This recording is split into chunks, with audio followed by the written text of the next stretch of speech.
sometimes the most powerful words are the ones we never expect to hear. In the depths of the Pacific Ocean, during one of the most brutal naval battles of World War II, a single radio transmission would become the turning point that historians still study today.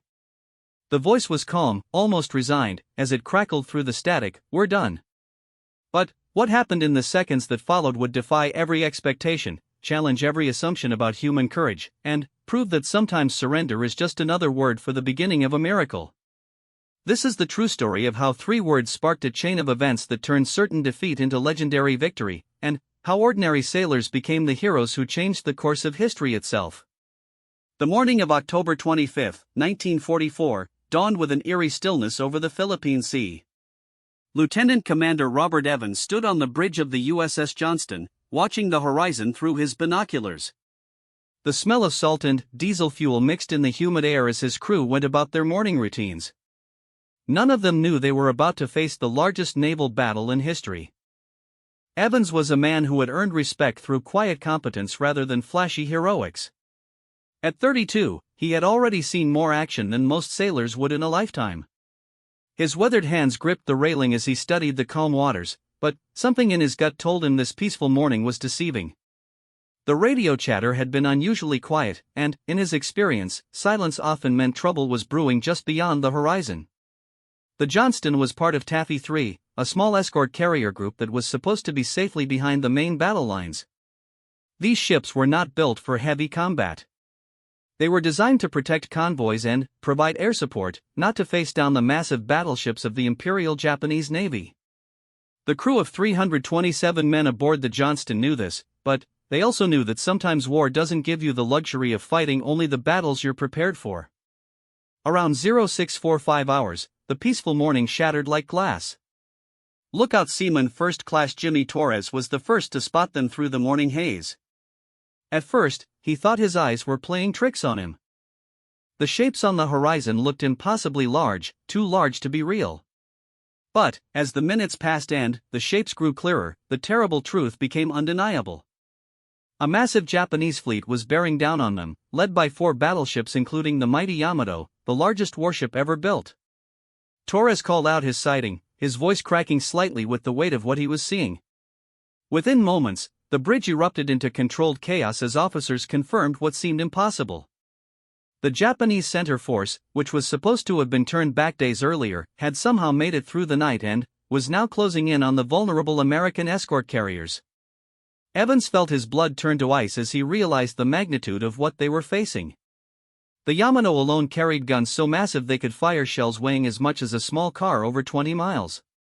The Johnston, by comparison, was armed with 5-inch guns that would be lucky to scratch the paint on such a monster. It was like a house cat preparing to fight a pack of lions. But Evans had not become a naval officer by running from impossible odds. He grabbed the ship's intercom and his voice, steady despite the circumstances, echoed throughout the vessel. He told his crew exactly what they were facing, holding nothing back. The Japanese fleet outgunned them by more than 10 to 1. Their chances of survival were minimal at best. But he also told them something else that would echo in their memories for the rest of their lives, however long that might be. He told them they were the only thing standing between those enemy battleships and thousands of American soldiers on the beaches of Leyte. The escort carriers behind them weren't just ships, they were lifelines carrying the planes and supplies that kept those soldiers alive.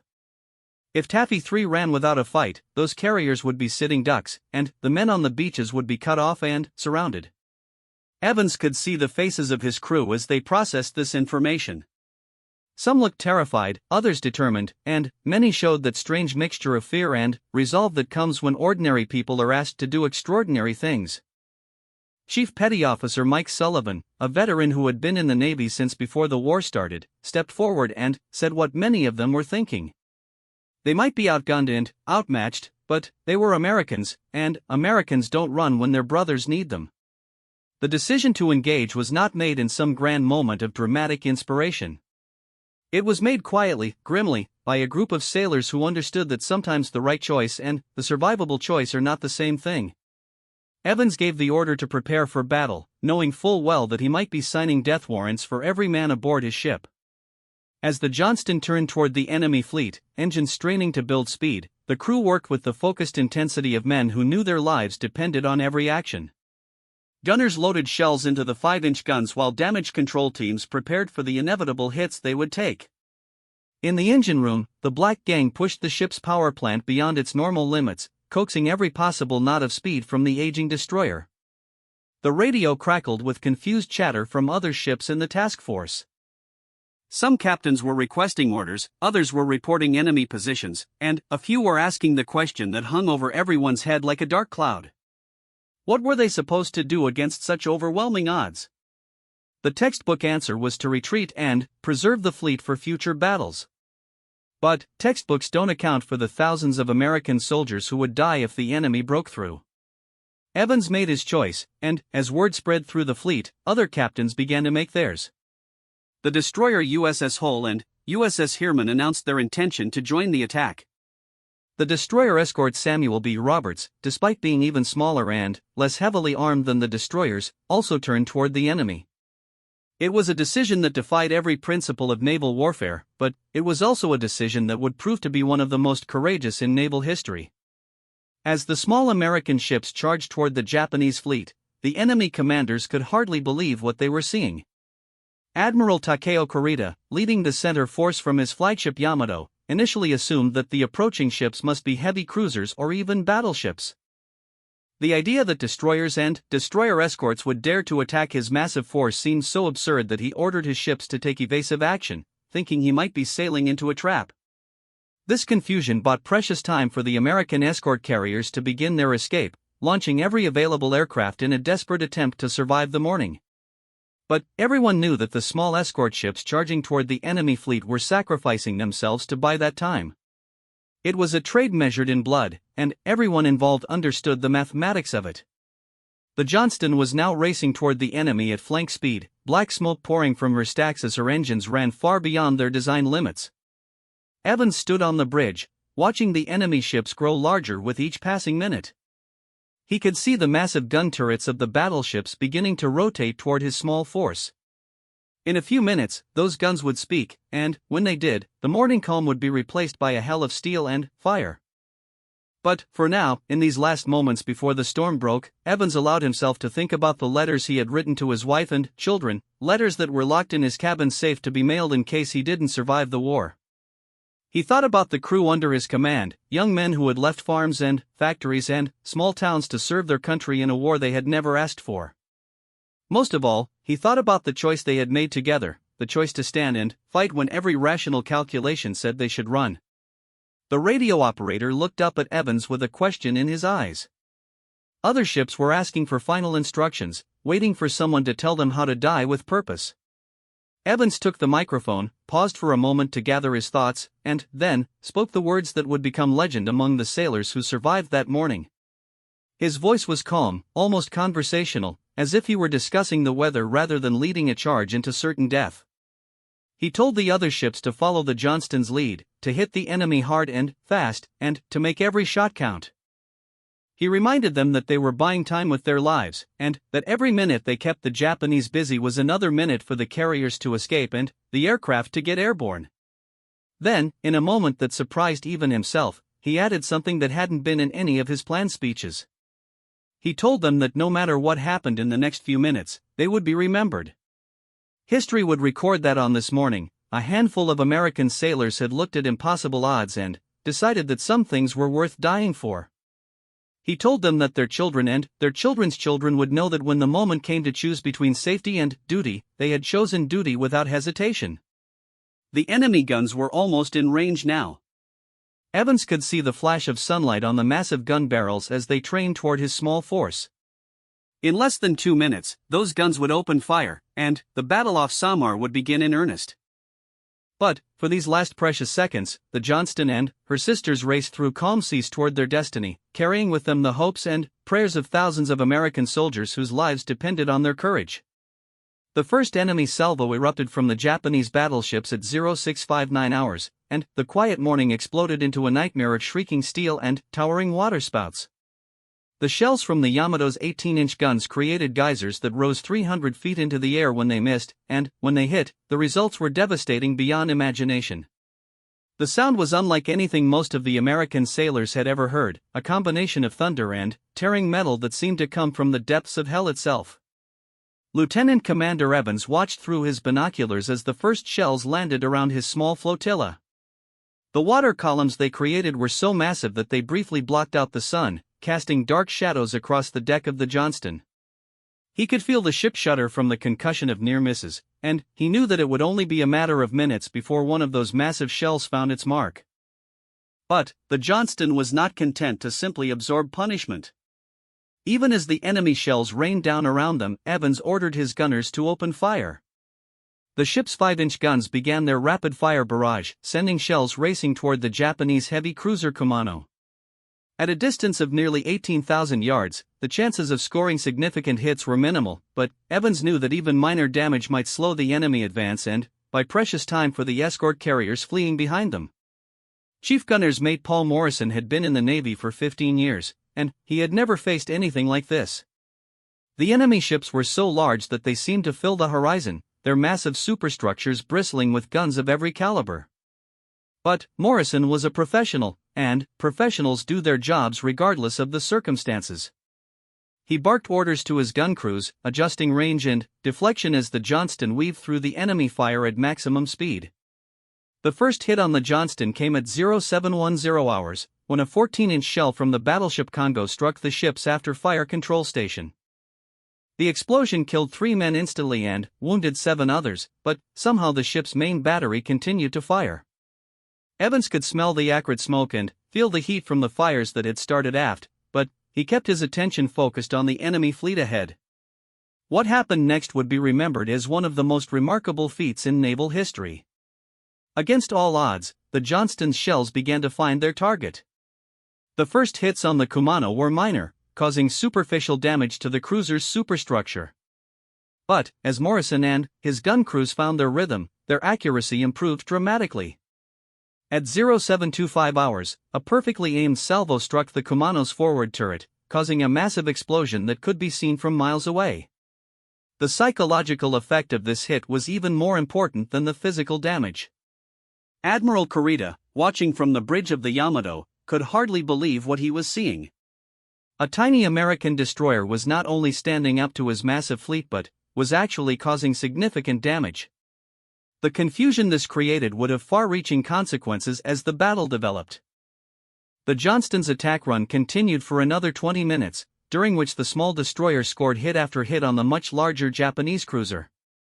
Each successful strike was celebrated by the crew, who cheered despite the increasingly heavy enemy fire falling around them. But everyone aboard knew that their luck could not hold forever. The Japanese fleet was beginning to concentrate its fire on the Johnston, and the ship was taking a terrible beating. At 0745 hours, disaster struck. 3 shells hit the Johnston almost simultaneously, 1 striking the bridge and 2 more hitting the engine room. The bridge hit killed several officers and wounded Evans himself, a piece of shrapnel cutting a deep gash across his forehead. But far worse was the damage to the engine room, where the explosions had severed steam lines and knocked out one of the ship's 2 boilers. The Johnston's speed dropped dramatically, from the 35 knots she had been making to less than 17. This reduction in speed made her an easier target for the enemy gunners, who had been struggling to hit the wildly maneuvering destroyer. Chief Engineer Lieutenant Bob Hagan worked frantically with his damage control teams to restore power, but the damage was extensive, and repairs would take time they might not have. Despite her wounds, the Johnston continued to fight. With her main battery guns still operational, Morrison kept up his fire on the enemy fleet, now targeting the heavy cruiser Chokai. The Japanese ship had been closing rapidly on the fleeing American escort carriers, but the Johnston's accurate fire forced her to turn away and deal with this unexpected threat. Every minute the Chokai spent fighting the Johnston was another minute the carriers had to escape. But the most critical moment of the battle was yet to come. At 0820 hours, a formation of Japanese destroyers appeared on the horizon, racing toward the American escort carriers at high speed. These destroyers were armed with the deadly long lance torpedoes, weapons that could sink any of the escort carriers with a single hit. If they reached torpedo range, the entire American force would be doomed. Evans saw the threat immediately. despite his ship's reduced speed and heavy damage, he knew what had to be done. The Johnston would have to intercept the enemy destroyers, even though it meant facing multiple opponents while already badly damaged. He ordered his helmsman to turn toward the approaching Japanese ships, knowing full well that he was probably ordering his crew to their deaths. The radio operator, Seaman Tommy Rodriguez, looked up at Evans with obvious concern. The young sailor had been monitoring the communications between the American ships, and he could hear the growing desperation in the voices of the carrier commanders. Several of the escort carriers had already taken hits and were slowing down. If the Japanese destroyers reached them, the battle would be over. Evans grabbed the radio microphone and called the other ships in his small force. His voice was steady despite the blood running down his face from his head wound. He told them about the Japanese destroyer threat and outlined his plan to intercept them. The response was immediate and unanimous. The other American destroyers and destroyer escorts would join the Johnston in one final charge against the enemy. What followed was perhaps the most desperate and heroic naval action in American history. The Johnston, despite her damage and reduced speed, led a charge of 4 small American ships against 7 Japanese destroyers. The odds were hopeless, but the alternative was to watch the enemy destroyers slaughter the helpless escort carriers. The engagement began at a range of 12,000 yards, with both sides firing as fast as their guns could be loaded. The Johnston's gun crews, now reduced in number due to casualties, worked like men possessed. They knew that every shell they fired might be the one that made the difference between victory and disaster for the entire American force. Seaman First Class Danny O'Brien was one of the shell handlers for the Johnston's forward guns. Despite being wounded in the leg during one of the earlier hits, he continued to carry ammunition from the magazine to the gun mount. The heat from the fires burning throughout the ship was almost unbearable, and the smoke made it hard to breathe, but O'Brien kept working. Later, he would say that he was sustained by the knowledge that his buddies on the escort carriers were depending on him. The Japanese destroyers were faster and more heavily armed than their American opponents, but they had not expected to face such determined resistance. The accurate fire from the Johnston and her sisters forced the enemy ships to take evasive action, disrupting their torpedo attacks and buying precious time for the carriers to escape. At 0855 hours, the Johnston scored a critical hit on the leading Japanese destroyer, setting her on fire and forcing her to fall out of formation. This success came at a terrible cost, however. The concentrated fire from the remaining enemy destroyers was taking a devastating toll on the American ships. The destroyer hull had been hit multiple times and was beginning to list heavily to port. Evans could see that his small force was being overwhelmed, but he also knew that they had accomplished something remarkable. The Japanese destroyer attack had been disrupted, and most of the escort carriers had managed to escape to the south. The sacrifice of the small American ships was achieving its purpose, even as the ships themselves were being destroyed. The critical moment came at 0920 hours. The Johnston had taken so many hits that she was barely afloat, her speed reduced to less than 10 knots. Fires were burning throughout the ship, and the list to starboard was becoming more pronounced with each passing minute. Evans knew that his ship was dying, but he also knew that she had one more service to perform. A final group of Japanese destroyers was making one last attempt to reach the American carriers. These ships had avoided the earlier battle and were now racing south at maximum speed, hoping to catch the fleeing Americans before they could reach the safety of the main American fleet. The Johnston was the only ship in position to intercept them, but she was so badly damaged that many of her guns were no longer operational. Evans called his remaining officers to the bridge for what everyone knew would be their final conference. The ship's executive officer, Lieutenant Commander Bob Evans, was among the casualties killed when the bridge was hit earlier in the battle. The damage control officer reported that the ship was taking on water faster than the pumps could handle it, and that several more compartments would have to be sealed off to keep her afloat. But the most sobering report came from Chief Morrison. Of the Johnston's 5 main guns, only 2 were still operational. The ammunition supply was running low, and half of his gun crews were either dead or wounded. Despite all this, Morrison looked at his captain and said simply, "We can still fight, sir." Evans nodded and turned to his radio operator. The time had come for the transmission that would become legendary among naval historians. Rodriguez handed him the microphone, and Evans looked out at the approaching Japanese destroyers, then at his own battered ship, and, finally, at the distant smoke plumes that marked the escape route of the American carriers. He pressed the transmit button and spoke the words that would define his ship's legacy. His voice was calm, almost resigned, as it crackled through the static to the other American ships scattered across the battle area. The words were simple, direct, and heartbreaking in their finality. "This is Johnston. We're done." The silence that followed seemed to last forever. On ships throughout the American task force, sailors stopped what they were doing to listen. They knew they were hearing the last words of the Johnston, the ship that had led the impossible charge and bought them the time they needed to escape. But what happened in the seconds after that transmission would prove that sometimes the most powerful moments come not when we surrender, but when we find the strength to continue fighting even after we think we have nothing left to give. The words "were done" hung in the air for exactly 7 seconds. 7 seconds that felt like an eternity to every sailor who heard them. 7 seconds during which the Johnston continued to steam forward despite her mortal wounds, her remaining guns still pointed at the enemy. 7 seconds during which Lieutenant Commander Evans looked at his dying ship and made a decision that would echo through naval history. What happened next defied every expectation, every assumption about human endurance and courage. Instead of slowing down or turning away from the enemy, Evans grabbed the engine room telegraph and rang for emergency speed.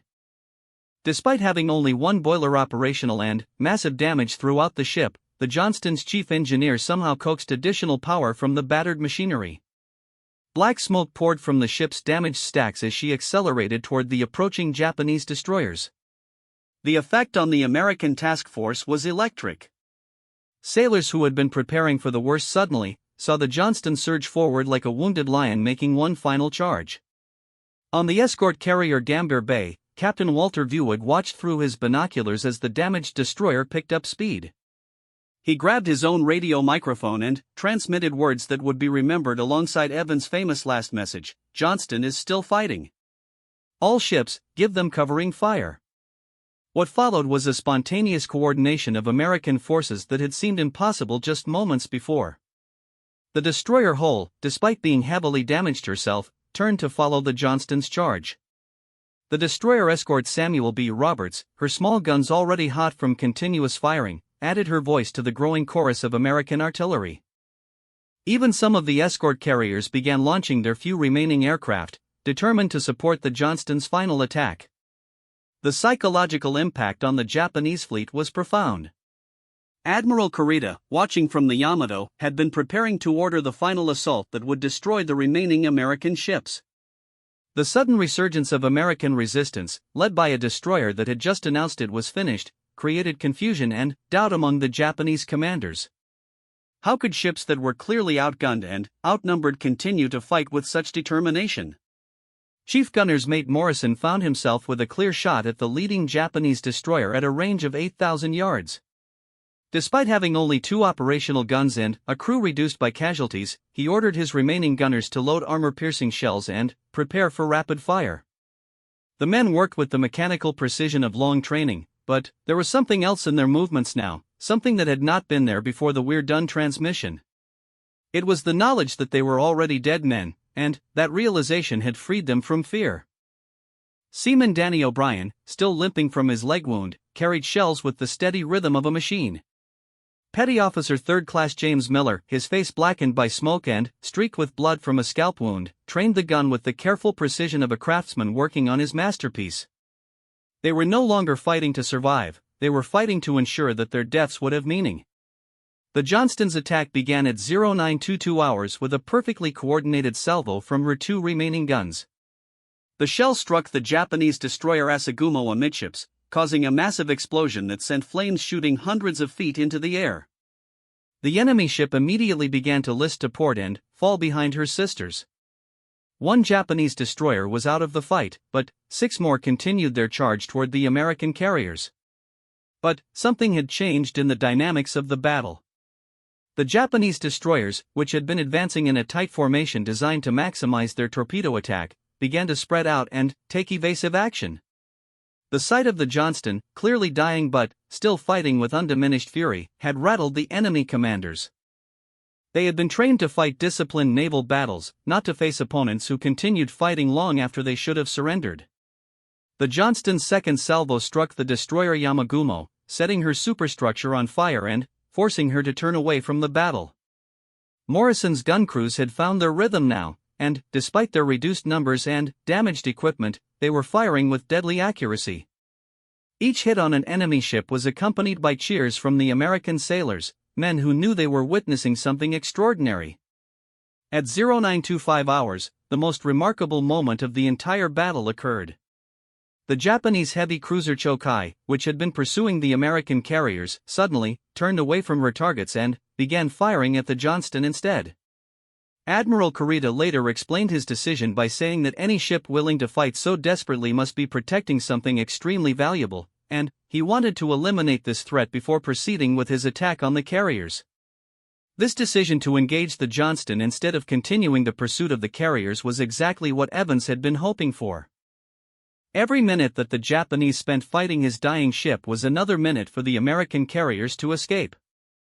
The sacrifice was working, but it was going to cost the Johnston everything she had left. The concentrated fire from the Chokai was devastating. 14-inch shells began falling around the Johnston like deadly rain, each near miss sending up towering columns of water that drenched the ship's crew. But, somehow, impossibly, the Johnston continued to fight back. Her two remaining guns kept up their fire even as explosions rocked the ship and her list to starboard became more pronounced. Damage Control Chief Mike Sullivan was fighting a losing battle to keep the ship afloat.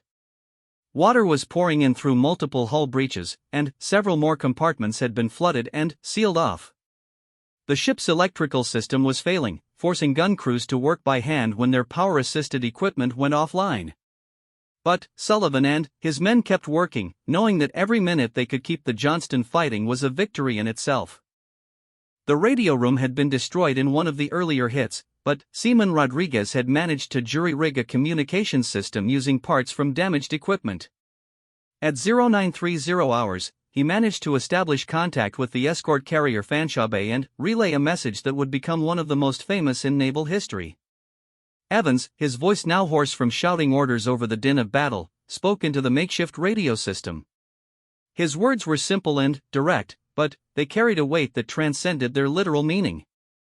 He reported the Johnston's position, the damage they had inflicted on the enemy fleet, and the current status of his ship. Then, in a moment that surprised even his own crew, he added something that had not been in any communications manual. He told the carrier commanders that it had been an honor to serve with them, and that he hoped their sacrifice would be remembered when the war was won. The response from the carrier fleet was immediate and overwhelming. Captain Buwig of the Gambier Bay transmitted a message of gratitude that was picked up by ships throughout the American force. Other captains added their own tributes, creating a radio chorus of respect and admiration for the dying destroyer and her crew. For these few precious minutes, the brutality of naval warfare was replaced by something approaching reverence. But the battle was not over, and the Japanese were not content to let sentiment interfere with military objectives. At 0935 hours, the cruiser Chokai scored a direct hit on the Johnston's forward magazine. The explosion was visible from 20 miles away, a pillar of fire and smoke that rose nearly 1,000 feet into the tropical sky.